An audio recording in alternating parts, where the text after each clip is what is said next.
Yoldan çıkarıyor bu adamları. Buzağa tapıyorlar falan, biliyorsunuz kıssayı.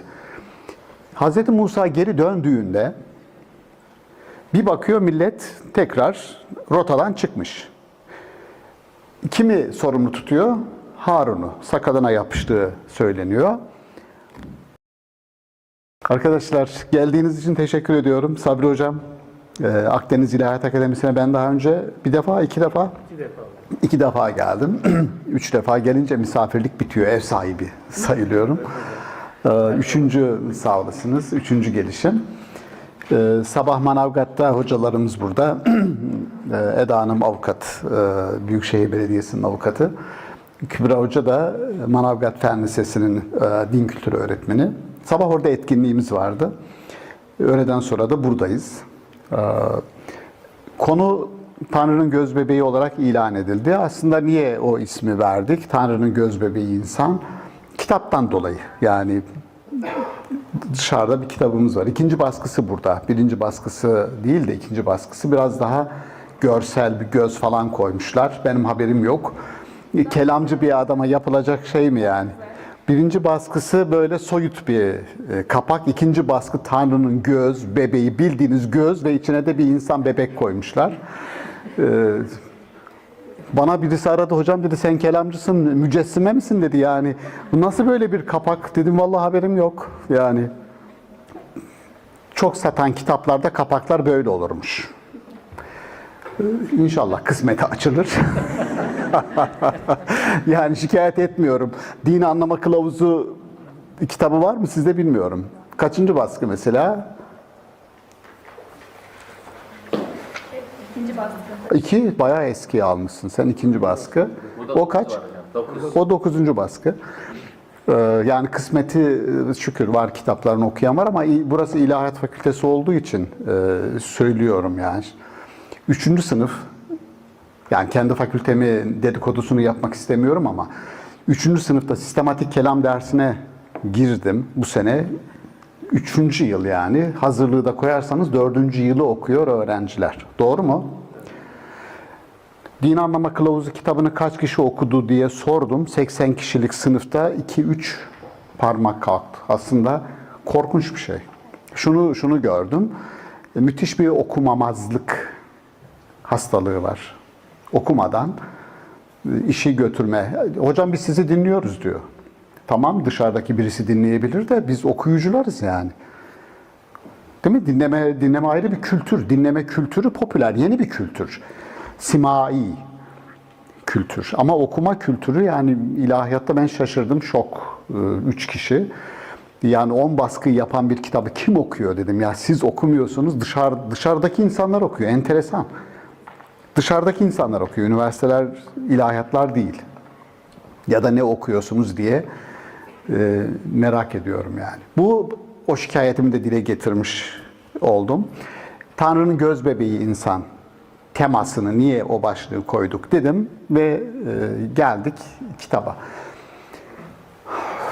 Bu tür başlıklarda ben analitik bir tartışma açmayı hep severim. Yani Tanrı, göz bebeği, insan teker teker analiz edip gitmekte yarar var.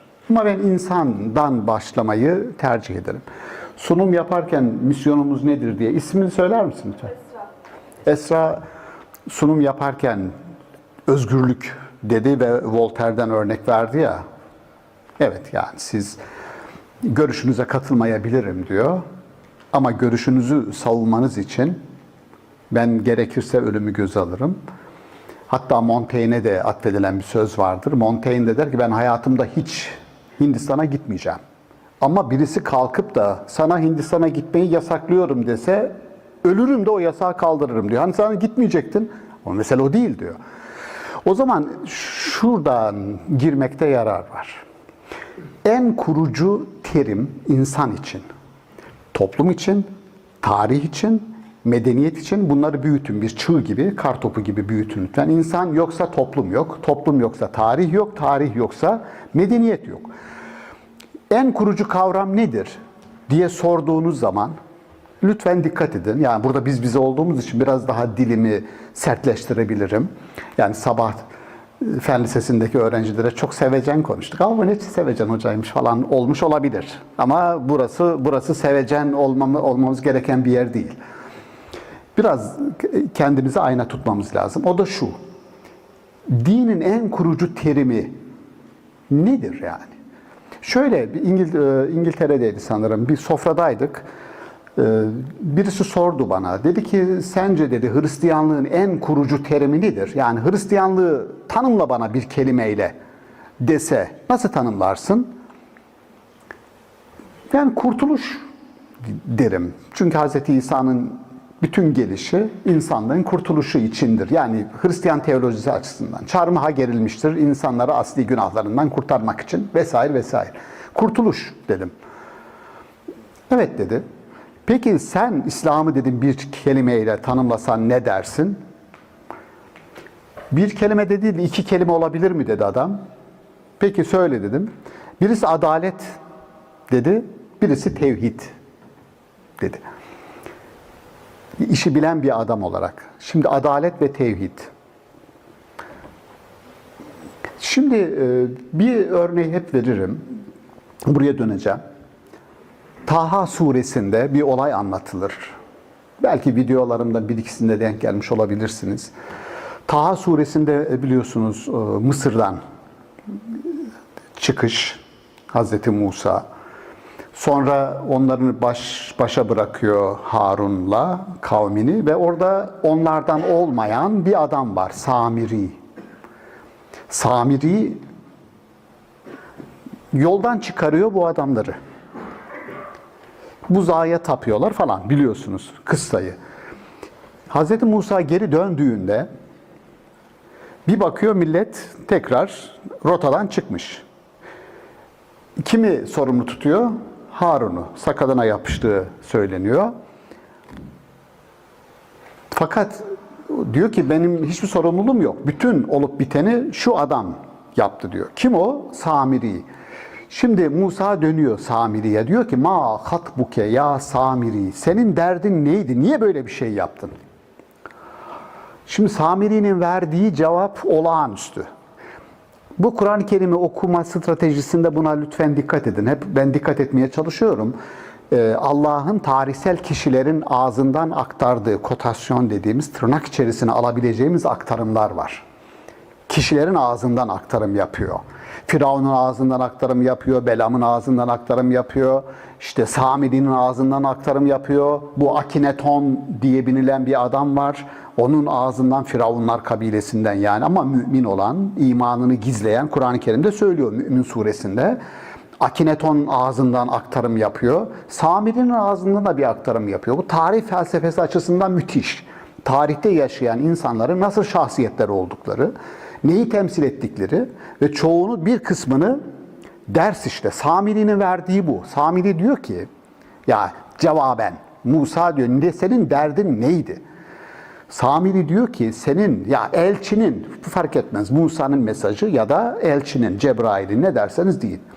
Elçinin getirdiği mesajın içinden bir şeyi kabza ifadesini kullanıyor. Söküp senin mesajını çökertmek istedim diyor. Elçinin getirdiği mesajın içinden bir şeyi söküp mesajı çökertmek istedim. Yani bir din var ortada ve onu içinden çektiğin zaman din çöktü, içine çöktü.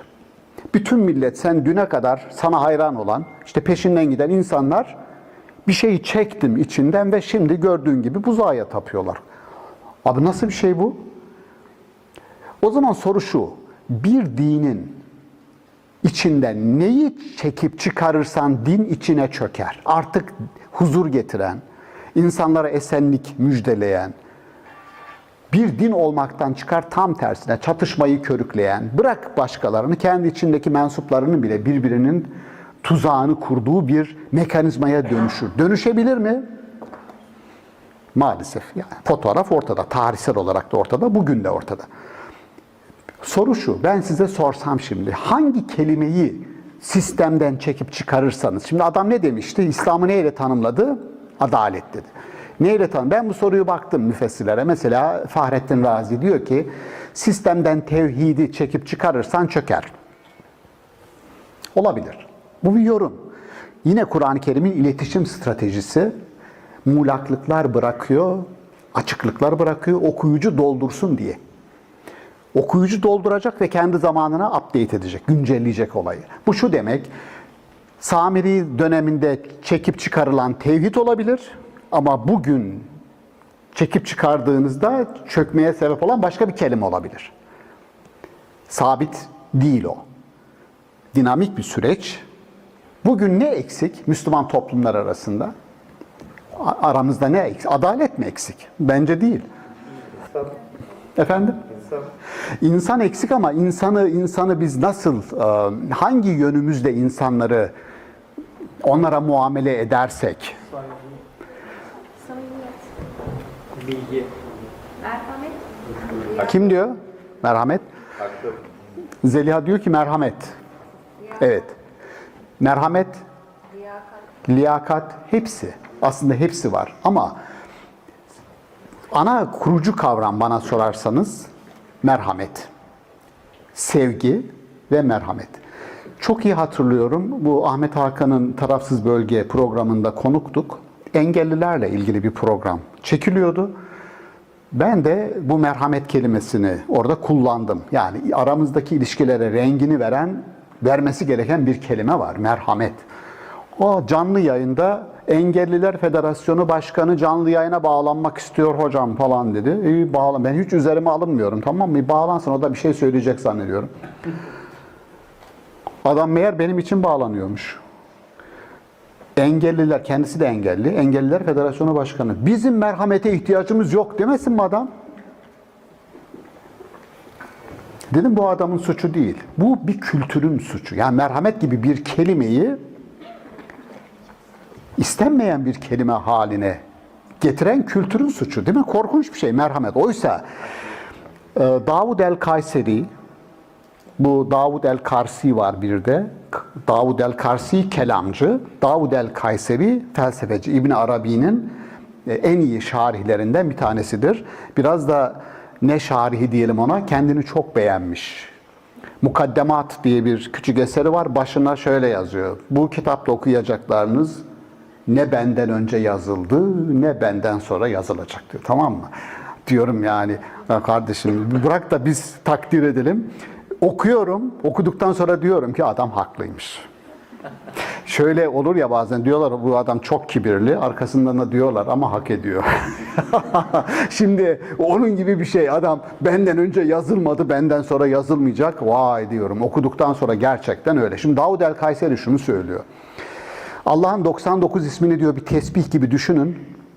Bu tesbihin imamesi olmazsa o tesbih tesbih değildir. Teker teker kimliksiz bir boncuktur yani. Tesbih denmez ona. Ve o imame Allah'ın Rahim adıdır. Rahimi, sevgiyi, merhameti, rahmeti çıkarırsanız, isimlerin yanına koymazsanız yani rahmet, şimdi adalet varsa rahmetle. Müntakim ise rahmetle. 99 isim, imame demek 99 ismin yanında mutlaka o olacak demek. Yani yargıda bulunurken de merhametli olacak. Onun için diyor ya kurban, işte bir kurbanı keserken, bir hayvanı boğazlarken merhametli olun diye Hazreti Peygamber. Ne demek ya, hem hayvanı boğazlıyorsun hem merhametli ol. Hayır, felsefemiz şu: ne yapıyorsanız yapın Rahim ismi onun yanında olacak. Felsefe bu. Yani düşünce bu. Dolayısıyla ben sevgiyi, merhameti ana kelime olarak aldım. Hep söyledim. Burada da söyleyeceğim. Belki duymayan bir kişi bile olsa onun için bunu tekrar etmekten kaçınmayacağım. O da şu: göze göz, dişe diş, merhamet yok. Bu ifade hangi kitapta geçiyor? Ahdi Atik'te, Tevrat'ta. Peki göze göz, dişe diş, merhamet yok. Adalet bu. Yani gözünüzü çıkaranın gözünü çıkaracaksınız. Bitti. Ama iki gözünü çıkarmıyorsunuz. Tek gözünü çıkardıysa tek gözü. Adalet. Çok şey duruyor değil mi? Adil. Çıkarmasaydı gözünü kardeşim der miyiz? Sanki deriz gibi değil mi? Der miyiz? Sanki deriz gibi. Yani adalete yatkınlığımız var bizim. Oysa Kur'an-ı Kerim sürekli verdiğim ayet şu: ve cezâ'u seyyiyetin seyyietun misluha. Şimdi açın tercümelerine bakın. Ve cezâ'u seyyiyetin, bir kötülüğün karşılığı, seyyietun misluha. Ona denk bir kötülüktür. Tercümeler böyle. Hüseyin Atay Hoca, Allah selamet versin hocam, tercümeli, Kur'an tercümesi var biliyorsunuz. Şimdi aldım götürdüm hocaya, dedim hocam bu tercümeyi başka türlü yapamaz mıyız dedim. Sizin yaptığınız tercüme adalet tercümesi. Bakın, Tevrat'ın bir etkisi. Bir kötülüğün karşılığı ona denk bir kötülüktür. Doğru mu? Adalet tercümesi. Nasıl dedi, ne öneriyorsun? Ben dedim merhamet tercümesi öneriyorum. Nasıl olacak dedi o. Ve cezâ'u seyyiyetin, seyyietun misluha. Bir kötülüğe kötülükle karşılık vermek de kötülüktür. Analiz etti hoca. Yani dedi gramatik olarak da dedi doğru. Çünkü ayetin devamı var. Bitmedi ki. Her kim affederse diye devam ediyor ayet-i kerime. Ayet-i kerime benim tercümemi destekliyor. Her kim affederse. O zaman dedim mesele şu. Kur'an'ı anlarken, İslam'a bakarken bir adalet dini olarak mı yoksa bir merhamet dini olarak mı görüp de Kur'an'ı anlayacağız? Allah tasavvurumuzu geliştireceğiz. Mesele burada. Şunu başaramadık. Saint Augustine, hepiniz biliyorsunuz, ilk patristik dönem dediğimiz kilise babaları döneminin kurucu ismidir. Adam İncil'lere bakıyor, Luka. Alın bakın, Luka İncil'ine bakın, şiddetin dik alası vardır Luka İncil'inde. Yuhanna İncil'ine bakın, Yuhanna İncil'in vahiy bölümü, Revelation, vahiy bölümü korkunçtur. Dünyanın sonuna ilişkin tasavvurları var. Gerçekten felaket. Şiddet içeriyor. Şimdi bunları biliyor Saint Augustine. Diyor ki öyle bir kelime bulalım ki diyor, İncil denilince o kelime akla gelsin. Hristiyanlık denince o kelime akla gelsin. İsa denilince o kelime akla gelsin. Hiç kimse şunu demesin İsa'ya. Ben merhamet, sevgi getirmedim. Ben kılıç getirdim. Bu Hazreti İsa'nın sözü. Hiç kimse bunu bilmesin. Ne bilsin? Bir kelime bulalım onunla. Nedir kelime? Hristiyanlık denince dünyada ne dolaşıyor? Bakar mısınız şimdi? Sevgi. Peki İslam denilince ne dolaşıyor? Ne dolaşıyor? Cihat mı? Bir hocam anlattı.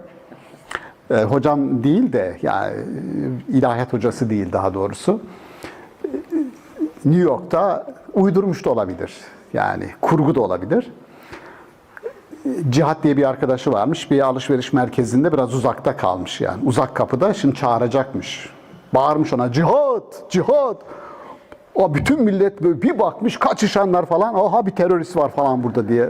O zaman fark ettim diyor. Cihat çok tehlikeli bir kelime diye. Şey de olabilir. Kurgu olabilir. Aklıma gelmişken paylaşayım sizde. Adile Naşit rahmetli. Onunla bir program yapıyor. Daha doğrusu konuk olmuş. Erol Evgin. Stüdyo konukları. O arada diyor spiker soruyor Adile Naşit'e. Unutamadığınız bir anınız var mı? Adile Naşit diyor ki ben küçükken diyor babam diyor bir kuzu getirmişti eve kesmek için. Ertesi gün kesecektik ve yiyecektik diyor. Fakat ben öyle ağladım. Kuzuyu öyle sevdim ki babam acıdı. Sabah onu kesmekten vazgeçti. Verdi komşulara gitti diyor. Çok duygulandırıcı bir olay. Dışarı çıktık. Erol Evgin diyor ki Adile Naşit dedim. Adile abla yani çok enteresan bir olay oldu. Öyle bir şey olmadı diyor kadın. Nasıl ya? Uydurdum diyor. Lan nasıl uydurdun? Ya adam dedi ki çok unutamadığım bir anı var mı? Aklıma bir şey gelmeyince uydurdum diyor. Şimdi ya ben de beklemiyordum doğrusu yani. Uydurdum. Çok enteresan yani. Millet onu dinleyenler kesinlikle böyle bir olay oldu diyecekler yani. Öyle bir şey yok. Kurgu. Şimdi geriye döndüm tekrar. İnsanın, toplumun, tarihin ve medeniyetin kurucu kavramı ne olsun? Özgürlük kelimesinden bahsetti. Ben de dedim ki biraz şikayet edeceğiz kendimizden. Özgürlük kelimesini din ile yan yana getirmenin ne kadar zor olduğunu bugün. Özgürlük dediğiniz zaman aha diyecek bu adam komünist. Bak, özgürlük kelimesi. Yanılıyor muyum ya? Ya özgürlük kelimesini oysa ilk gelen Beled suresine bakın. Beled suresi. 2 temel misyonu var. Sizin kulübün bir özgürleştirme misyonu varsa Beled suresinin de 2 misyonu var. Birisi fekkü rakabe, yani özgürlük. Fek, düğme açmak. Rakabe, kimin özgürleştirilmeye ihtiyacı varsa destek çıkacaksın. İkincisi ev it'amun fi yevmin zi mesgabe. Tam da açlığın, sefaletin olduğu bir dünyanın tam ortasına inip kıyameti koparacaksın. Yani yıldız, bu ve necmi izâ heva. Elmalılı Hamdi Yazır oradaki necmi söndüğü zaman her bir yıldıza yemin olsun ki diye tercüme etmiyor. Hepinizin bildiği Kur'an-ı Kerim müneccemen iner. Yani yıldız yıldız iner. Yıldız yıldız iner. O Tanrı'nın gözbebeği insan kimde var? Ya bir bakabilir misin? Orada yıldız yağmuru diye bir parça olacak. Bulabilirseniz o yıldız, yani yıldız iniyor ve nereye iniyor? Yıldız aydınlatacak değil mi? Işık olacak. Nereye ışık olacak? Neye aydınlatacak? İşte iki şey çok önemli. Bir, karanlığı yaran buldunuz mu?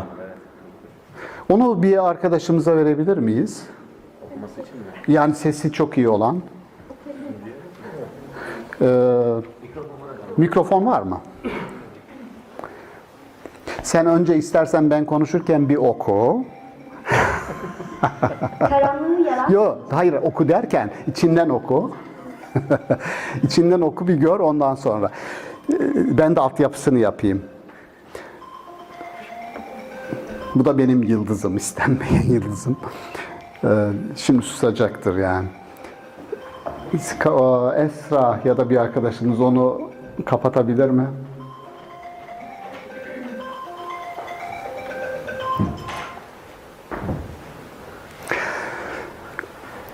İki şeyi çok önemsiyor Kur'an-ı Kerim. Daha başlangıçta bir misyon tanımlaması yapıyor. Özgürlük ve açlıkla mücadele. Bu ikisinin dünyanın kadim sorunları olduğunu, bütün kavgaların buradan neşet ettiğini unutmayın. Hatta ben bir soru sordum kendi kendime. Diyorum ki mesela Adem'le ve Adem'in çocukları Habil ve Kabil. Şu Adem'den öncesine dönüş diye bir kitabım var. O kitabı yazarken kendi kendimi sorguladım. Ya dedim, bu ikisinin kavgasının sebebi ne olabilir? Arkadaşlarla doktora sınıfı, yüksek lisans sınıfı benim çok iyi bir laboratuvarım. Orada yazıları tartışıyoruz. Sordum arkadaşlara, sizce dedim, niye kavga etti bu ikisi? Ya iki delikanlı niye kavga eder? Bir arkadaş dedi, kız kavgası olabilir hocam dedi. Yani ya iki erkek niye kavga edebilir? Çok böyle spontan düşünün. Bir dinin içinden, bir geleneğin içinden falan değil. İki erkek niye kavga eder? Kız kavgasıdır dedi. Kesinlikle dedim, kız kavgası. Şimdi kız kavgası aynı zamanda mülkiyet kavgasıdır. Unutmayın, kimin olacak? Yani mülkiyet. Mülkiyet, meliklik, yani bakın, malik olmak, meliklik taslamaktır. İçinde otoriteyi de barındırır. İnsanın düştüğü yer bence burasıdır. Bak, herkes birbirine malik olma peşinde. Kadın erkeğin, erkek kadının, anne baba çocuğun. Ya çocuğa çocuk muamelesi yapmıyoruz. Malikiyiz. Sıkıştığı yerde sütümü helal etmem. Ya verdiğin 2 litre süt. Yani küçümsemek istemiyorum Allah aşkına. Gerçekten çok duyduk bunu. Ya bir şey diyorsun ya da yapıyorsun, sütümü helal etmem. Ya bunu deme bana ya. Yani bu da mı otorite? Yani mülkiyet. Onun için mülkiyet meselesi kadim bir meseledir. Dinler arasındaki kavganın hakikat tekelciliği. Hakikate kim malik? İmparatorluklar arasındaki kavga, bu topraklara kim malik? Adam toprak hesabı yapıyor. Büyük İskender'e diyorlar, Avrupa'yı fethedelim, tamam mı? Adam diyor ki, Avrupa'da toprak ne ki diyor. Avuç içi kadar toprak var Avrupa'da gerçekten. Bu bilinen bir olay. Ne yapacağız? Hindistan'a gideceğiz diyor. Ne kadar çok büyük toprak fethedersen o kadar çok büyük hükümdar olursun diyor. Hindistan'a gideceğim diyor. Bakar mısınız? Kafa, mülkiyet, ne kadar çok şeye malik olursam. Ama bu imparator, bir hikaye anlatılır, daha doğrusu fıkra. Fıkramsı ama gerçek bir olay. O Büyük İskender bir haydutu, korsanı tek gemiyle yakalıyor. Çağırıyor, huzuruna getiriyorlar adamı. Şimdi diyor ki sen diyor korsanlık yapıyorsun, onun bunun gemisini yağmalıyorsun, işte topraklarına basıp alıyorsun bir şeyler diyor. Ne bu iş? Aramızda fark yok diyor. Ama mesele şu, yüzlerce gemisi olana imparator, tek gemisi olana korsan diyorlar diyor. Aramızda zerre kadar fark yok diyor. Ve kesinlikle aralarında zerre kadar fark yoktu yani. Çünkü emperyal, imparator dediğim öyle malik olacağım. Ha başkasının canının pahasına yaparsın bunu vesaire bildiğimiz hikayeler yani. Ama kavga mülkiyet kavgası. Meliklik, maliklik. O zaman bunun karşıtına bir x koyun çarpı. Karşıtı ne bunun?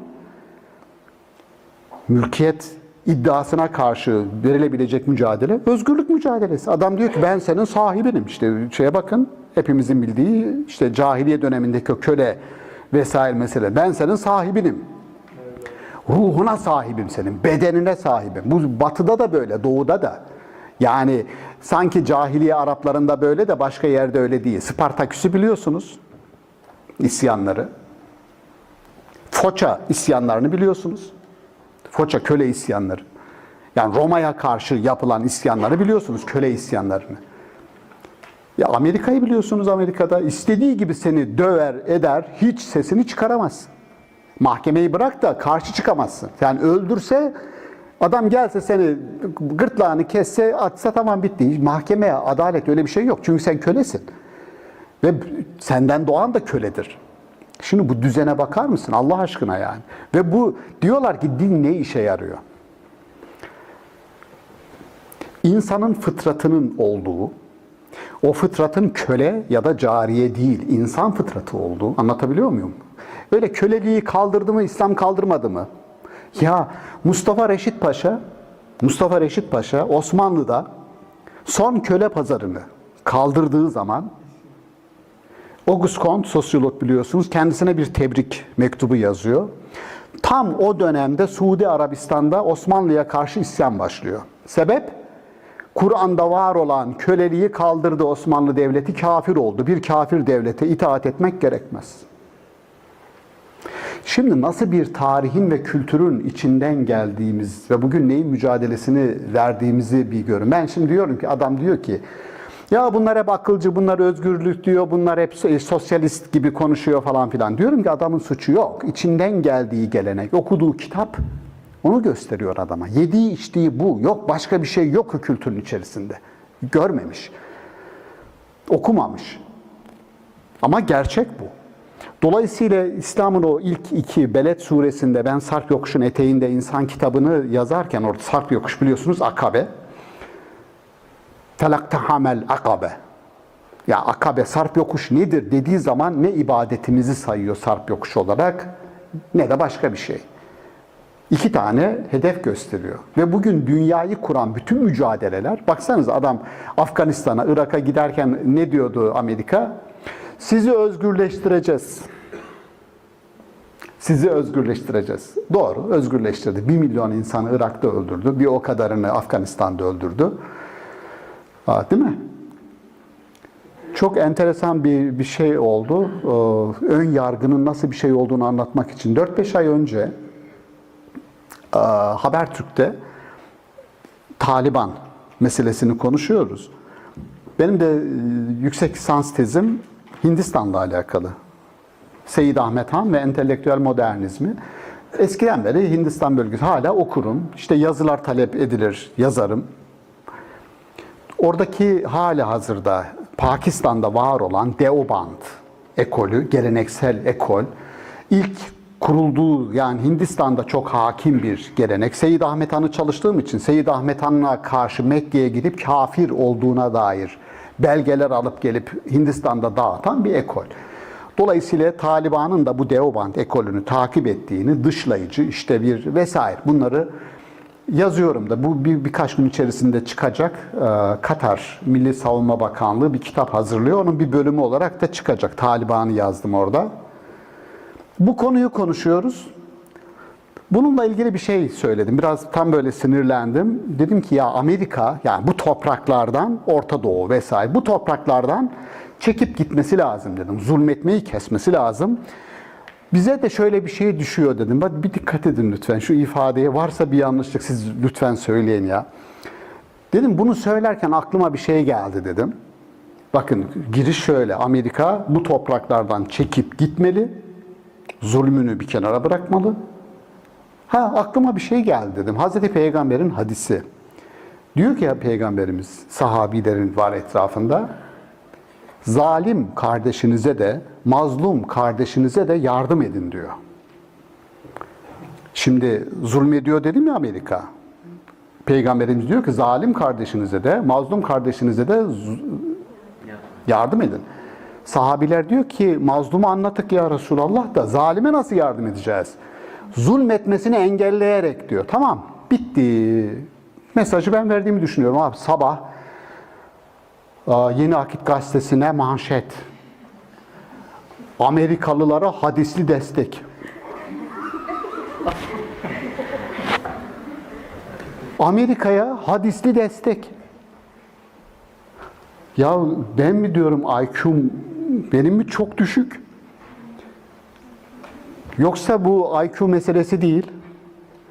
Bir ön yargı meselesi herhalde dedim. Yani şu korkunç bir şey ya. Ya böyle bir şey olmaz ya. Olur mu ya? Şuna bakar mısın? Hadi ben destek mi verdim şimdi Amerika'ya? Zalim diyorum adama, adam diyor Amerika'ya destek. Kimlerle aynı camiada beraber yaşadığımızı anlama açısından çok iyi bir örnek.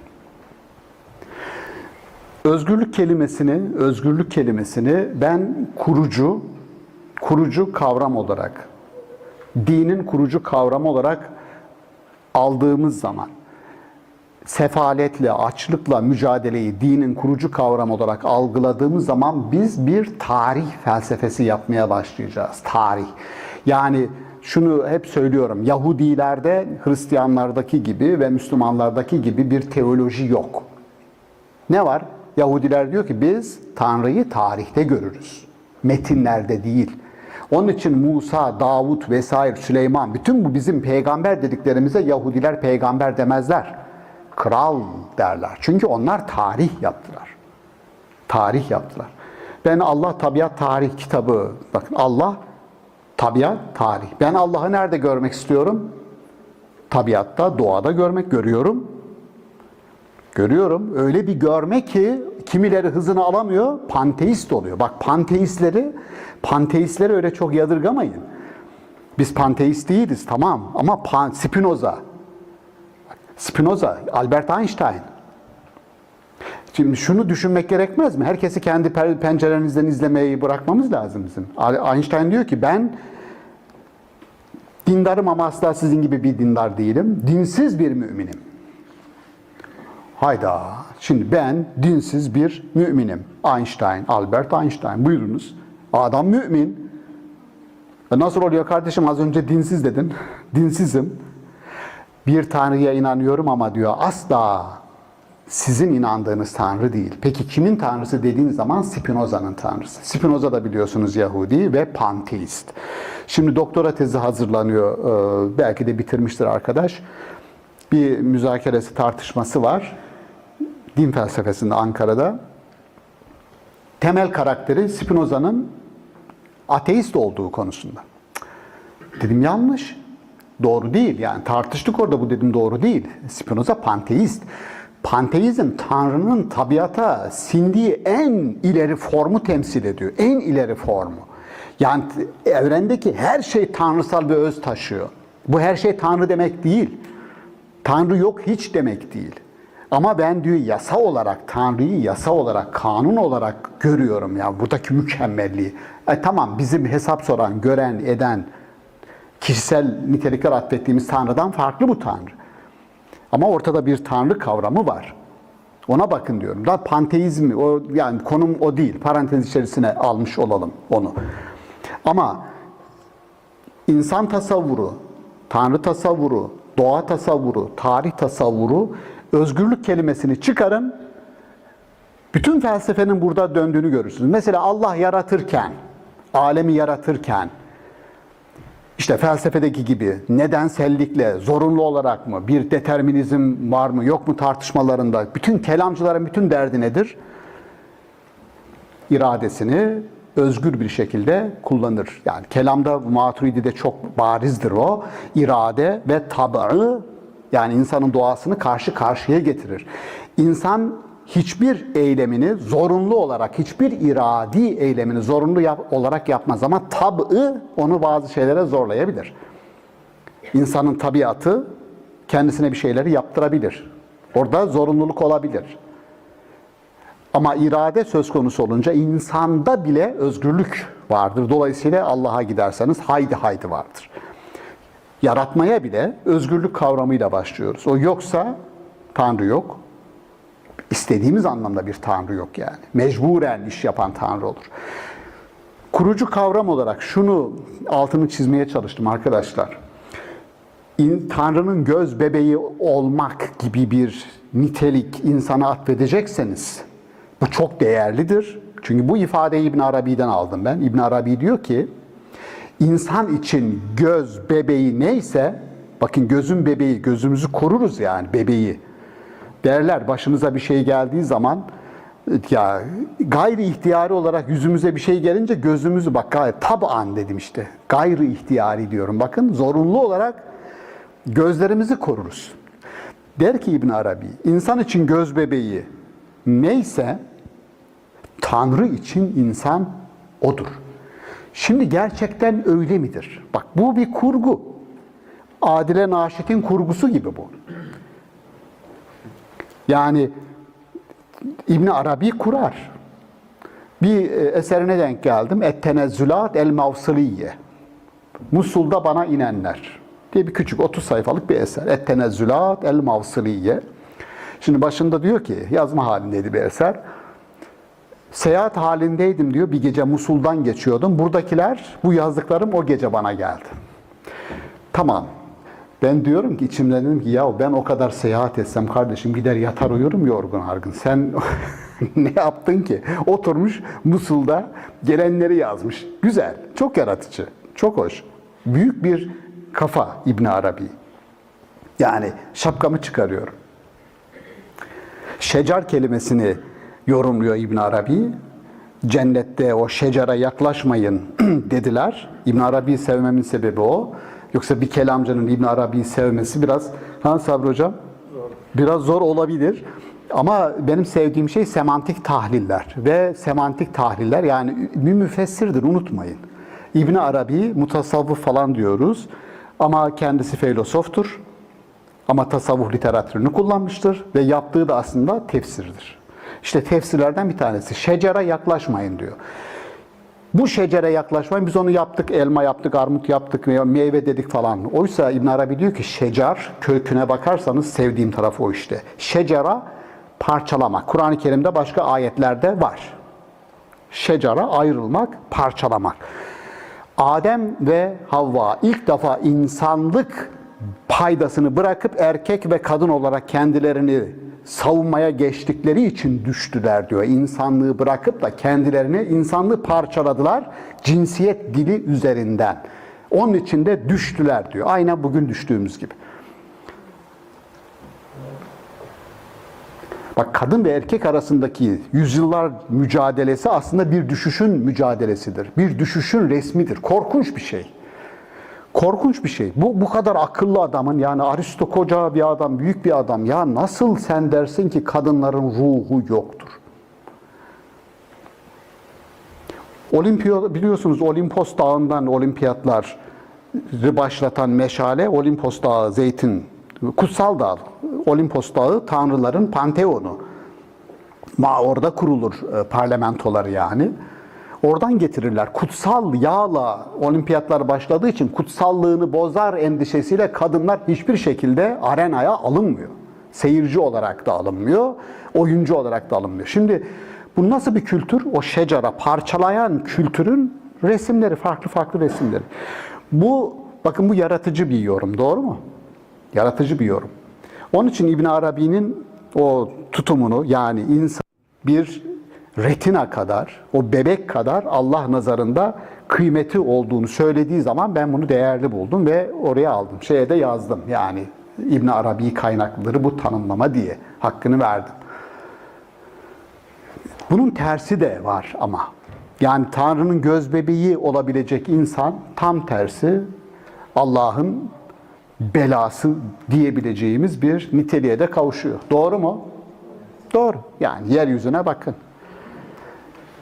Yeryüzünde Musa da var, İsa da var, İbrahim de var, Firavun da var, Nemrut da var.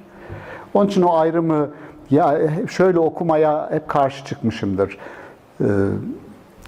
Tarihsel kimlikler kimlik itibariyle tarihseldir. Kişilik itibariyle bugünün adamlarıdır. Yani bugün tarihte olan mesela Ebu Leheb kimdir? Dersiniz ki Hazreti Peygamber'in amcasıdır. Kendisini desteklemeyen, arkadan vurmaya kalkan bir adamdır. Kimlik olarak bitti. Ama Ebu Leheb kişilik olarak ortalıkta dolanıyor. Firavun bir kimlikti, hanedanlık daha doğrusu. Firavun bir adamın adı değil, bir hanedanlığın adı. Aynen Sasani diyelim, hanedanlığı gibi. Yani bir hanedanlık var.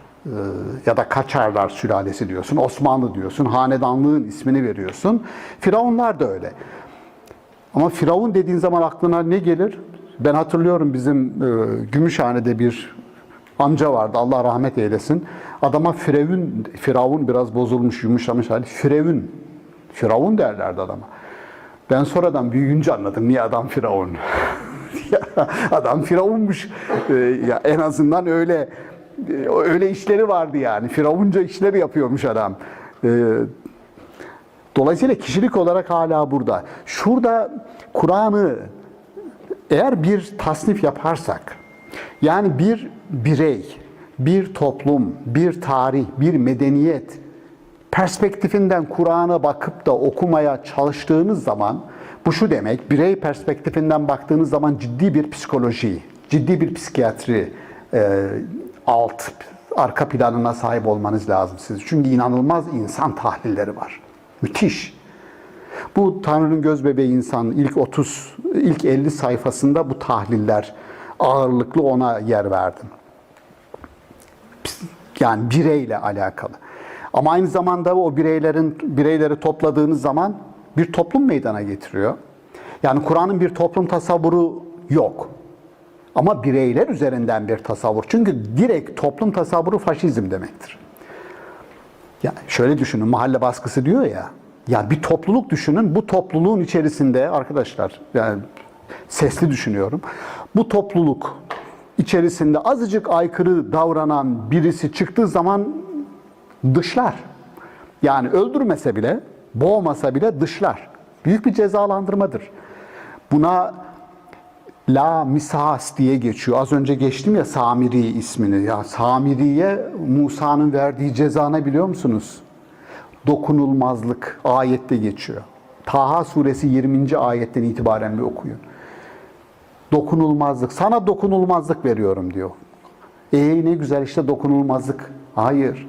Bundan sonra seninle asla göz teması kurulmayacak. Asla görülmeyeceksin. Asla selam verilmeyecek. Sessel dokunulmazlık, gözsel dokunulmazlık. Seninle asla oturulmayacak.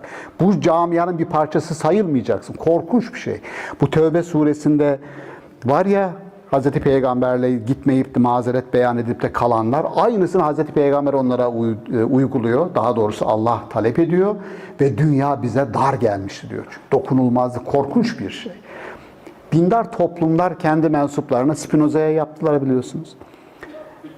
24 yaşında adamı herem ettiler. Herem dediğiniz işte aforoz.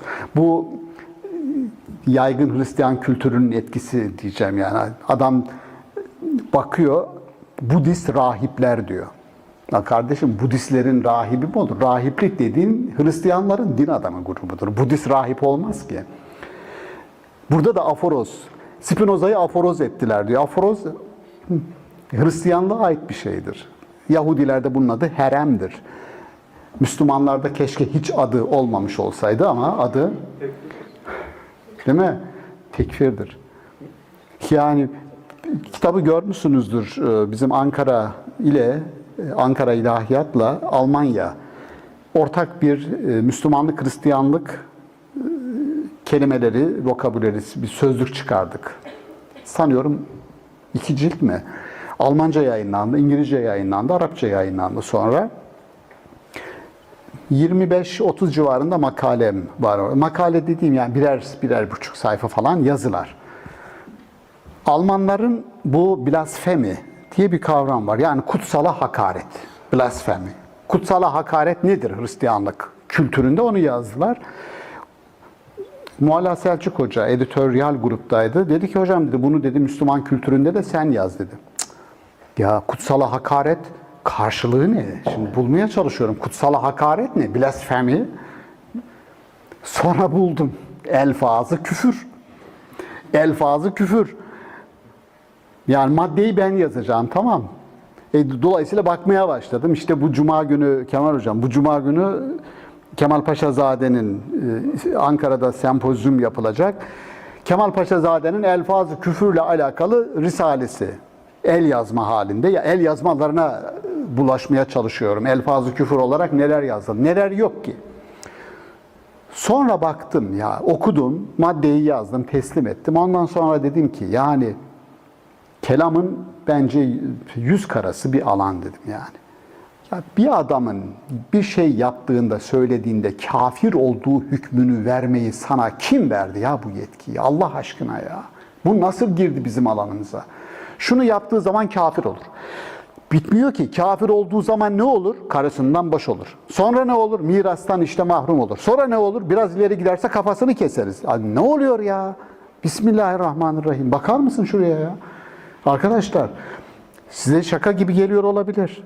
Ama tarihte tekfir edildikten sonra o bir meşruiyet kılıfı, tekfir edilerek boğdurulan, idam edilen nice insan var ya, görüşlerinden dolayı. Yani ne olmuş? Enel hak dese, enel hak dese Hallacı Mansur. Kime ne zararı var ya? Niye adamı öldürüyorsun enel hak dediği için? Ha? Ne olmuş yani? Şatahatı var işte Sufilerin. Bir sürü şatahatı var. Şiirler var. Harabi diye bir adam var. Harabi divanı var. Bektaşi geleneğinden bir isim. Bir okuyorlar Harabi'yi.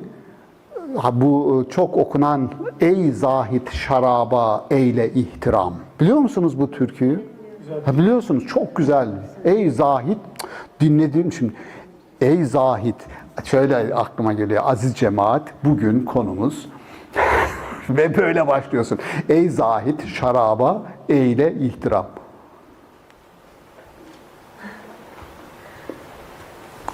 Sadakallahu yani. İniyorsunuz aşağıya. Şimdi Harabi diyorlar ya, bu adam gitti. Yani bu adam küfür söylüyor. Sonra adamın kendi literatürüne bakıyorsunuz. Oradaki ilahi aşk, Allah, yani hiçbir kelime kullanıldığı literal anlamda kullanılmıyor. Ömer Hayyam'da da benzer bir durumdan bahsediliyor. Diyeceksiniz ki o zaman kardeşim Allah desin, niye şarap diyor? Ha? Ya bırak adamı, Allah Allah nasıl diyorsa desin yani. Ya yaratıcı bir kültür, bırak adam ne derse desin. Birileri bekliyor yani. Böyle dedi, hizaya getirelim. Onun için şuradayım. Şuradan geldim buraya. Bir toplum teorisi kurduğunuzda topluma ilişkin doğrudan söylem faşizm yaratır. Onun için ben bireyden hareket eden bireylerin, özgür bireylerin yarattığı toplum yaratıcı toplumdur. Kimsenin gırtlağını sıkmaz. Aksi takdirde bir toplum ortaya koyar da onlara bir misyon yüklersen kendi fertlerini önce hizaya getirir. Ve onu sorgulama gücün de yok ya. Arada ezilir gidersin. Şöyle düşünün, ben İmam Hatip'teyken hatırlıyorum. Bugün namaz kısa kolla kıldın mı hocam? Mekruh. Mekruh. Kıldın, mekruh. Namaz kılan, yani küçük genç yaşta ya namaz kılıyoruz değil mi? Gidiyoruz camiye yaşlılarla beraber. Ya de ki ne güzel çocuk gelmiş namaz kılıyor falan. Oğlum olmaz öyle, git üstüne bir şey giy de gel, mekruh diyor. Yani Allah Allah ya. Namaz kılan çocuk buldun da mekruh mu kaldı ya?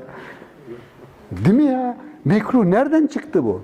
Bakın bunu bütün millet Ankara'da Beynam'da bir dağ evimiz var. Cuma günü indik. Cami Beynam köyünde Cuma için indik. Geçen sene pandemi, millet aralıklı kılıyor namazları ya. İçeride yer kalmadı. Dışarıda da hoca burada, dış avlu büyük. Hocanın önüne geçmemek için millet, o hizayı geçmemek için biraz geç gittik. Gittim arkaya, sıkışabildikleri kadar sıkışıyor. Önde kocaman yer duruyor. Tabii damatla gitmiştik. Seccadeyi serdim o ön tarafa. İsmail sen de şuraya koy dedim. Arkadan hey dedi bir ses geldi. Bu heyi nasıl diyordu bu bölge? Voy. Voy. Voy diye bir ses geldi. Tamam mı? Ya birkaç gün kalınca ben buranın jargonunu ezberlerim ha. Ya voy diye bir ses geliyor. Ha, ne oldu? Hocanın önüne geçtin dedi. Hocanın önüne geçtin. Olmaz. Oralı olmadım. Kardeşim sana diyoruz dedi. Bak. Adamlar bıraktılar Cuma'yı. Benim günaha girmemi engellemek üzere ant içtiler. Namazımın sahih olması için hocanın önüne geçtin. Lafı dinlemediğim için sesin o dozajı, desibeli arttı. Sana diyoruz yahu diyor. La, size ne lan benim namazımdan? Oldu olmadı. Adamlar beni dövecekler. Tamam mı? Arkada beni tanıyan siteden birisi var. Adam sinirlendi. Adam dedi ilahiyat profesörü ya siz ona mı öğreteceksiniz falan. Adamlar sesi kesti.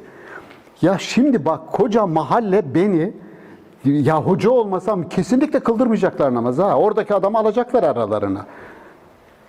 Şuraya bak ya Allah'ın arzı, geniş arzını kendinize nasıl dar edersiniz ayetini yorumlarken aklıma geldi. Ya koca mekan orada, pandemi var, millet dökülüyor.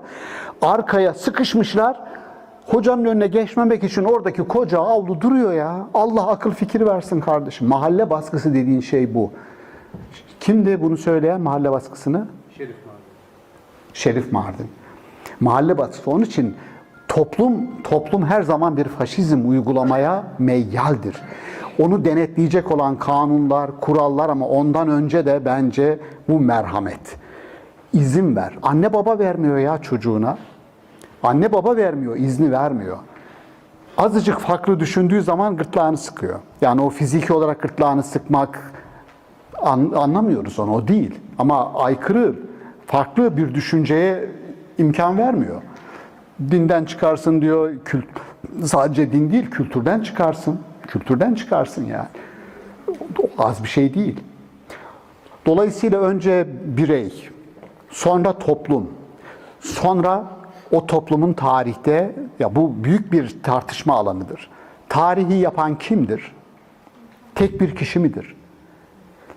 Bir toplum mudur? Toplum olmasa ne olur? Kur'an-ı Kerim'de bir ayeti kerime çok ön açıcıdır. Unutmadık değil mi? Yıldıza döneceğiz. Hazreti Peygamber'den bahsederken sahabileri diyor ki sen tek başına bir tohum idin. Sonra etrafında diğer tohumlar büyüdüler, geldiler. Hep beraber çoğaldınız. Tek olsan ne olur? Birisi gelir, basar gider. Bitti. Ama bir tarlayı düşünün.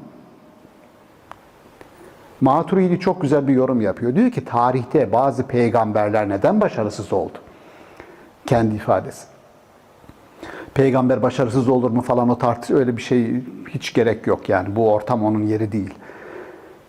Bütün peygamberlerin davası aynı dava. Aralarında zerre kadar fark yok. Adalete çağırıyor, merhamete çağırıyor. Belli günahlardan uzak durun diyor. Tamam. O zaman davanın hak olmasıyla başarıya ulaşması arasında doğrusal bir alaka yok. Doğru mu? Yok. Bugün de aynı şey geçerli. Efendim ben en iyisini ben savunuyorum, en doğrusunu ben söylüyorum. Hayır. Bak bir kendi adıma da söylüyorum. En iyisini, en doğrusunu söylemeye çalış. Tek isen bunun bir faydası yok. Sana faydası var. Ama bu tarih kurar mı? Kurmaz. Aynen tarihte ölen peygamberler gibi. Senin görüşün de senin de ölür gider yani. Ne olacak? Örnek veriyorum. Bir sürü protestan çıktı. Katolikliğe bayrak açan, Roma'ya bayrak açan, Latin alfabesine bayrak açan, ruhban sınıfına bayrak açan bir sürü protestan var. Zwinglisi var.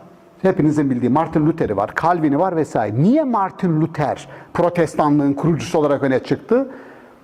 Çünkü gidip kilisenin kapısına o protesto metnini çaktığı zaman arkasında duran bir Bavyera prensliği vardı.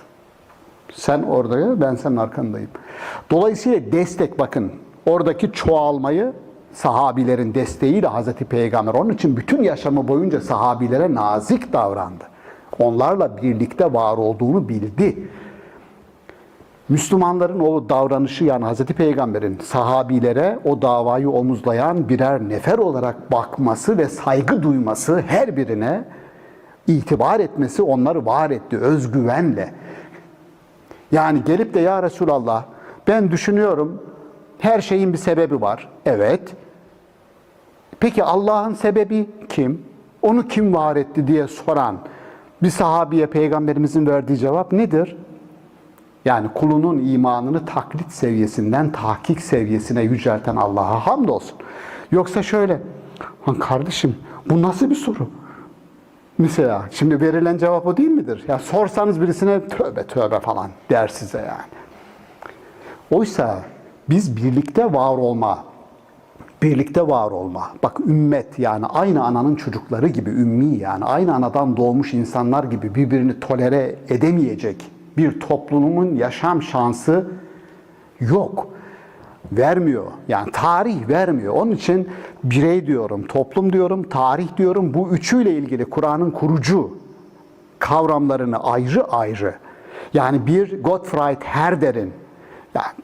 Herder'in, bir tarih filozofu olarak, Muhammed İkbal'i çok büyük bir isim olarak anıyoruz bugün. Ama Muhammed İkbal'in kaynaklarına bir bakın. Herder yemiş içmiş bitirmiş ve ben öneriyorum arkadaşlara, Herder'i lütfen bir okuyun. Ve İslam'la alakalı bu adamın ne dediğine bir bakın. Lessing'i mutlaka okuyun. Ya bu tarih felsefesiyle alakalı isimleri bir okuyun. Çünkü biz Tanrı'yı tarihte görmek de istiyoruz aynı zamanda. Sadece felsefe kitaplarında değil. Ondan sonra ancak bir medeniyetten bahsedebiliriz. Yani o bir sonuç. İsmini söyler misin? Sümeyye. Süreyya olsaymış süper olurmuş. Çünkü Süreyya, Yıldız falan filan çok denk gelecekti. Şurada kamuya açık bir şekilde keramet ishar edecektik. Olmadı. Kerametimiz yarım kaldı. İkinci ismin? Hiçbir şey demiyorum olayı. Gerçekten böyle. Bak Yıldız dedim, keramet gösterecek dedim. Sümeyye deyince yarım kaldı dedik. Nur diyerek Yıldız'la tamamladın. Allah bizi utandırmayan Rabbimize şükürler olsun. Ya tasavvufçu olmak varmış. Şimdi olsaydık tasavvufta hiç sorun yok. Ama önce kerametle ilgili sorun vardı. Sonra çık keramet ishar et. Peki niye Sümeyye'ye söz hakkı vereceğiz? Demiştim ki Elmalılı Hamdi Yazır, biliyorsunuz o tartışmayı, Kur'an-ı Kerim bir nazım mıdır, nesir midir? Düz metin midir yoksa bir şiirsel metin midir? Elmalılı Hamdi Yazır'ın kanaati Kur'an-ı Kerim'in bir nazım olduğu, yani bir şiir dili içerdiği. Dolayısıyla tercüme ederken mümkün olduğu kadar şiirsel tercüme yapmaya çalışıyor Elmalılı Hamdi Yazır. Bunu da başarıyor yani gerçekten. Onun için orada mesela yıldız inen her bir ayeti yıldız olarak görüyor, tanımlıyor ve o yıldızları niçin var? Demiştim ya, açlık, sefalet, özgürsüzlük, böyle bir ortama inen bu yıldızlar niçin iniyor? Onunla ilgili benim bir yorumum var. Onu Sümeyye bize okuyacak. Karanlığı yaran yıldız yağmuru. Sağırlığın ve dilsizliğin yarattığı karanlığı yarmanın yollarından biri, insana çok daha güçlü bir sesin erişmesini sağlamaktır. Zira insanların buhran zamanlarında sığınacak bir limana, kulak verecek bir söze daha fazla ihtiyaçları olur. İnsanların bu zayıf anları, telkinlere en açık oldukları zamanlardır. Kur'an'ın insana ilk dokunuşunun düşünüşünü ikra, oku. Dinin ilk varoluşu ve insana dokunuşu ses iledir. Bu ses hayatı iyileştirerek düzenlemeye adaydır. Bir terapi. Terapi olarak düşünün. Psikoloğa gidiyorsunuz. Kur'an-ı Kerim'in ikra ifadesi bir terapi başlangıcıdır. Ona dikkat çekiyorum. İnsanı bulunduğu konumdan daha fazla ve daha başka bir şeye dönüştürme arzusunun insanla buluşmasıdır. Bunun için de ilk yapması gereken şey onu yeni imkanların varlığından haberdar etmek, yeni rotaların varlığını göstermektir. Hayatın başka türlü de olabileceği ihtimalini insanın aklına sokmak ve bu ihtimalleri gerçekleştirmenin yolunu göstermektir. Kur'an'ın her bir ayetinin yıldız, necm olarak anılması boşuna değildir. Necm suresinin ilk ayetinde beyan edildiği gibi, insana inen her bir yıldıza yemin olsun ki, insana inen yıldız, onura ve saygınlığa erişim yolları tıkanarak yitime terk edilen yüzlere yeniden ışık düşüren bir yıldız. Onu bir daha alalım mı Sümeyye? Evet. Lütfen benim cümlemi kekeleyerek, okuyarak şey yapma. Heyecanlandım mı? Yeniden. Ya, acelesi yok. Biz bizeyiz. Çekim yok. Canlı yayın yok. Yavaş. Onura ve saygınlığa erişim yolları tıkanarak yitime terk edilen yüzlere yeniden ışık düşüren bir yıldız.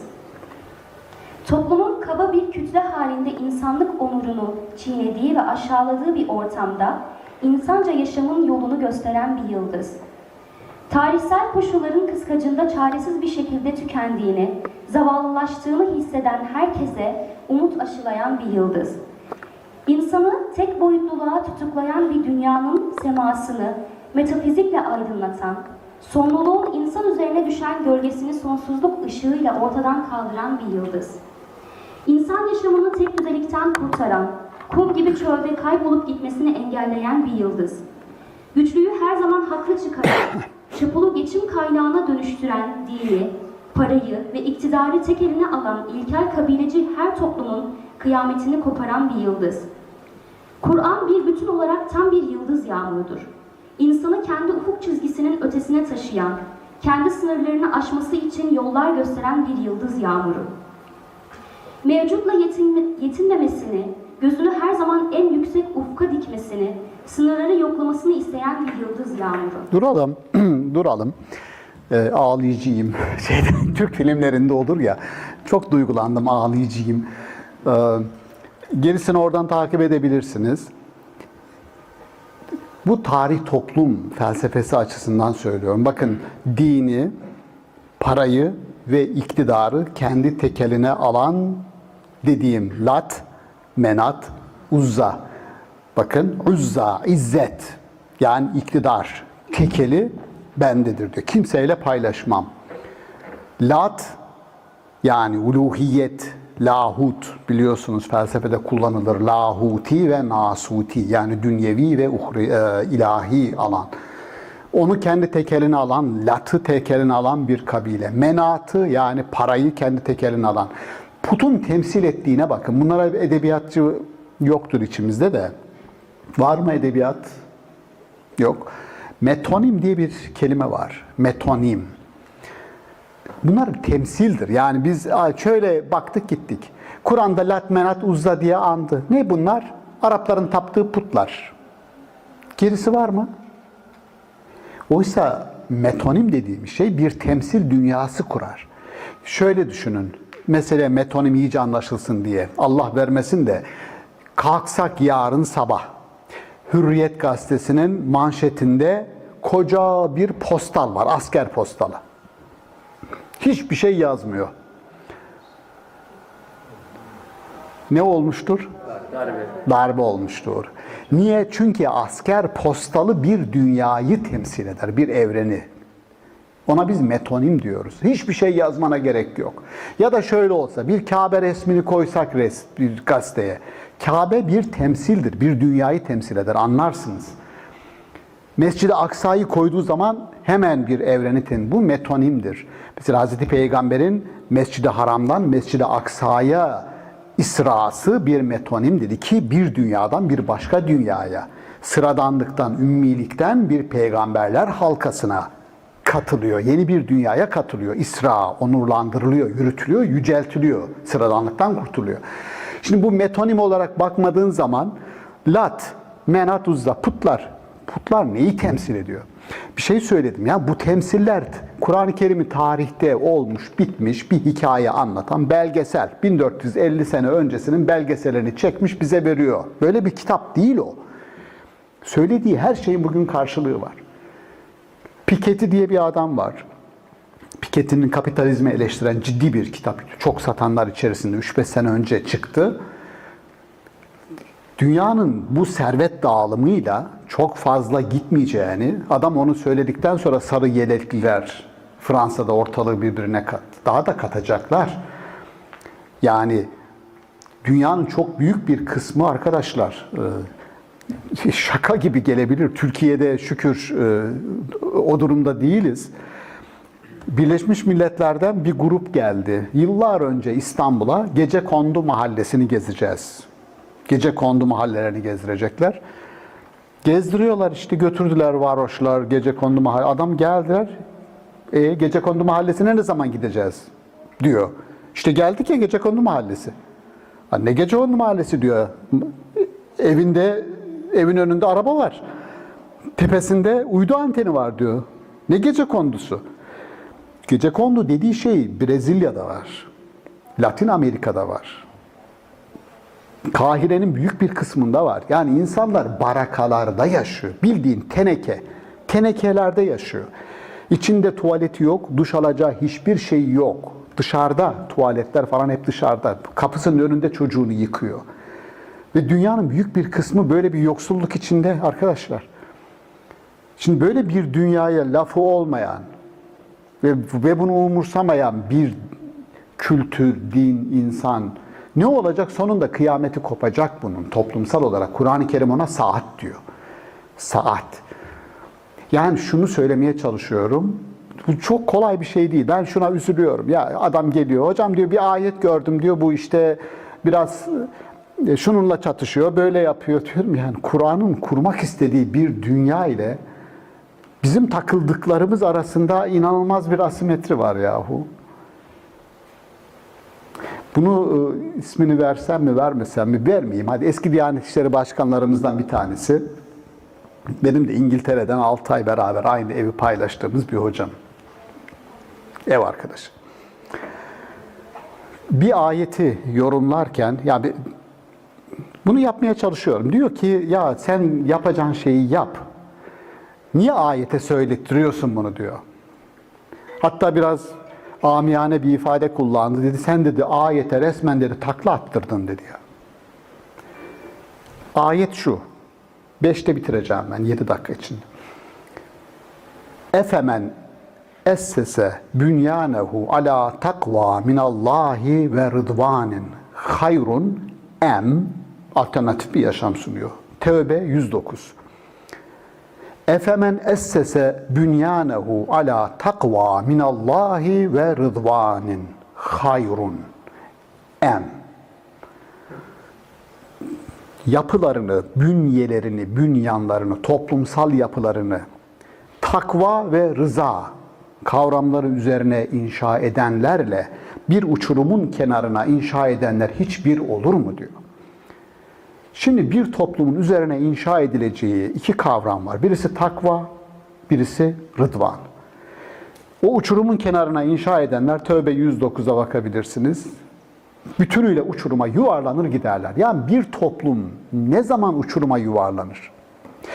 Ne zaman ki rıza, ne zaman ki takva bir toplumda elini eteğini çeker, az önce size söyledim ya bir mesajı ne çökertir diye. Alın size yeni bir işte. Rıza dediğimiz şey nedir? Rıza dediğimiz şey çoğulculuk bak. Milletin birbirine tahakküm etmediği, rıza gösterdiği, tolere ettiği bir toplum ya. Bu o kadar, şimdi bana diyorlar, belki Ekşi Sözlüğü okudunuzsa bilmiyorum. Ekşi Sözlüğü ben, birisi uyardı, hocam Ekşi Sözlüğü okudunuz mu sizle ilgili yazılanları? Genelde sizle ilgili yazılanları okudunuz mu deyince önce bir titriyorum. Acaba kim gene ne yazdı? Benim belalılarım var belli. Onlar mı acaba diye. Orada şunu yaz. Hoca diyor tartışma programlarında ne kadar diyor böyle sanki sinirleri alınmış bir kültür, tartışma kültürünü öğrenebileceğiniz bir tutum sergiliyor. Ya adamın görüşü var. Bırak söylesin adam. Sen kendi tezini söyle ya. Ne adama laf yetiştirmeye çalışıyorsun? Öyle değil mi ya? Belki yanlış ama benim felsefem bu. Teziniz olsun. Teziniz olsun. Bırak adam sana laf yetiştirsin. Ne adama? Ya da doğru olabilir adam. Ne bileyim ben. Niye adamla boğuşayım ben ya? Şimdi bu tolere etme şey bu sadece laf değil gerçekten. Şimdi öğrencilere ders anlatırken diyelim ölümden sonraki hayat, diriliş anlatıyorum. Müslüman filozofların görüşleri bunlar kardeş. İnsanın ruhunu esas alan, cevher olarak gören. Bir anlatıyorum öğrenciler diyor hocam bu çok iyi, çok güzel. Kelamcılara geliyor. Kelamcılarını anlatıyorum. Hocam bu da iyi. Geçiyorum başkalarını ya Batı'dan benim ölüm sonrası Batı düşüncesinde ölüm sonrasına ilişkin tartışmalar diye bir yazım var. Uzunca bir yazı. Batı'dan örnekler veriyorum. Ölümden sonraki yaşama ilişkin tasavvurlar. Hocam bu da iyi diyor. Bakar mısın şimdi yani ben kelamcıyım verdim bunu diktettim size hadi gidin falan değil. Ya her insanın ikna olduğu kimisi öyle kimisi böyle yani. Anlatabiliyor muyum? Nihayetinde bunların hepsi arkadaşlar bunların hepsi iki gerçek hariç ben şuna inandım. İki temel özne var evrende. İki temel özne var. Birisi Allah, diğeri insan. Bunun dışında var olan her şey bir kurgudur, bir yorumdur. Felsefenize bakın ya. Felsefe, İslam felsefesine, Yunan felsefesine aynen bir science fiction gibi yani. Bilim kurgu gibi. Kemal Hocam lütfen bağışla beni. Ama kurgu ya. Felsefe bir kurgu. Yorumlarımızın büyük kısmı kurgu. Ve bunları değiştirmek yavaş yavaş bakın update ediyoruz o kurguları. Geçen birisi öğrenci akşam söyledim ya anlattım onu yemekte. Bu seneki Ramazan iftar programları çok verimli geçti. Katılan hocalarımız çok güzel tartışmalar yaptı. Çok faydalandık. Burada gülünecekti. Biliyorsunuz bir mütercim simultane tercüme yapıyor. Fakat adam fıkra anlattı. İngiliz fıkrası, soğuk fıkralar. Anlattı fıkrayı, seyircide tık yok. Mütercim burada gülünecekti deyince bütün salon mütercimin bu refleksine gülmeye başladı. Sonra adam anladı durumu. Çok başarılı bir mütercim dedi gerçekten yani milleti güldürdü ama benim fıkraya değil kendi refleksiyle. Şimdi benimki de oydu yani bu seneki Ramazan programlarının rezilliğine dikkatinizi çekmek için o cümleyi kurdum. Anlatabildim mi? Adam mesela onlardan birisi. Adam şöyle bir cümle kurabiliyor. Ya bunu hiç ben söylemem, laf atmam ona buna hiç uğraşmam. İlk defa şimdi söylüyorum. Mantıksızlık anlamında. Azrail adamın canını almaya geldi diyor. Tamam. Adam da ya bana birkaç sene daha mühlet versen diye pazarlığa tutuşuyor. Sonunda ikna ediyor. Adam da tamam diyor Azrail. Mühlet sana verildi ve çekip gidiyor. Şimdi öğrenci, fen lisesindeki, Bilfen'deki bir öğrenci, kriz yaşayan, yani ateist olduğunu iddia eden bir öğrenci, tamam. Babasının bütün ikna çabalarına direnen bu çocuk babasına şunu söylüyor. Mantıksızlığı gördün mü baba diyor. Bir ilahiyat profesörünün anlattığı mantıksızlığı gördün mü diyor. Ne vardı ki orada diyor. Baba diyor melekler bize anlatıldığına göre diyor birer yazılımdır, algoritmadır. Kendilerine ne söylenirse onu yaparlar. Hep bunu öğrettiniz ama adam diyor ki pazarlık yapıyor diyor. Aldınız mı kendi mesajınızı? Ben aldım ve utandım. Bir ilahiyat profesörünün bu çocuk kadar kafasının basmamasını, kurduğu cümlenin nereye gideceğini görmemesini anlatabiliyor muyum bunu? Şimdi olmaz böyle bir şey ya. Bak update etti. Çocuk algoritmayı orada kullandı. Bu bir yazılım diyor. Çünkü biz şöyle öğrendik. Kendilerine ne söylenirse onu yaparlar. Bu da algoritma demek. Ya da bugün Allah'ın alim olmasını Alim olmasına artık büyük veri kavramıyla, irade kavramını, kudret kavramını artık biz enerjiyle, güçle update ediyorsun. Bu şu demek. Ya Allah kadir değil mi? Evet, kadir. Ama o kudretin enerji, bugün fizikteki enerjinin kullanımı, anlatımı, çocukların anladığı dil, madem ki bu dildir, o zaman onu update oraya yapacaksın. Big Data bugün nasıl seni bir düşünün lütfen. Yazmayı bırakın, ben bazen şüpheleniyorum. Yani yazdığın zaman diyelim ki bir ikinci el masa. Google'a yaz, ikinci el masa. Kapat. Biraz sonra gazeteyi aç, gazete okuyacaksın ya da bir kütüphaneye gireceksin. Aha, yandan reklamlar akmaya başlıyor. İkinci el masalar sahibinden falan filan, hoppala diyorsun. Bu nereden çıktı? Ya da diyorsun Allah'ın bir hikmeti, bak bir şey istedim, hepsini gönderiyor reklamları falan. Büyük veri, bütün verileri topluyor ve ona göre sana pazarlıyor. Her şeyden haberdar. Hatta biz bazı arkadaşlar dediler, bilmiyorum şahit olan var mı? Yazma değil dedi, konuştuklarımız daha sonra gelmeye başlıyor. Yani cep telefonlarımızın her şeyi kaydettiği ve aktardığı. Bu korkunç bir mahremiyet ihlali. Korkunç. Korkunç. Yani banka kartı okutuyorsunuz ya, bankaya alışveriş yaptık bankada, yani markette aldık 5 liralık bir ürün, okuttuk. O bilgi önce Amerika'ya gidiyor çünkü Visa, Mastercard ne kullanıyor hepsi Amerika'nın. Önce Amerika'ya gidiyor, kayıt altına alınıyor, sonra buraya geliyor. Bütün hepsi gidiyor geliyor. Bütün veriler. Şimdi dolayısıyla Big Data dedikleri şey böyle bir şaka değil. Şimdi bütün bunları özgürlük meselesiyle alakalı da yani. Derleyip toplayıp, ben Din Öğretim Genel Müdürlüğü'ne hep söylüyorum, bizi hepimiz ilgilendiriyor. Yeni bir müfredat, yeni bir müfredat, yeni bir müfredat. Allah aşkına yani bizim kültürümüz son bir dakika. Bizim kültürümüz müzikli çekim yapıyorsun. Kim, nereden geldi telefon? Suçlu kim? Telefonu açık artırmayla satalım. Fazlasıyla size bir telefon alırız. Geri kalanıyla da estağfurullah, espri yapıyorum. Sıkıntı yok. Aklıma bir esprivari bir şey geldi. Doktora dersinde bir soru sordum. İnsanın fıtratı kelimesi. Fıtrat kelimesinin İngilizcesini dedim kim söylerse, yeni sıfır bir telefon elimde, telefonu hediye ederim dedim, tamam mı? Öğrencilerimizden bir tanesi disposition hocam dedi. Dedim sen nereden biliyorsun disposition olduğunu? Vallahi dedi geçen dedi birisine bir makale, özet, abstract yapmıştım dedi fıtratla ilgili. Oradan biliyorum dedi. Disposition bilmez olaydın. Çünkü söz, kaldırdım telefonu verdim. Dedim tamam, yapacak hiçbir şey yok, telefon senin. Sınıfta yaşça benden de büyük olan bir arkadaş vardı.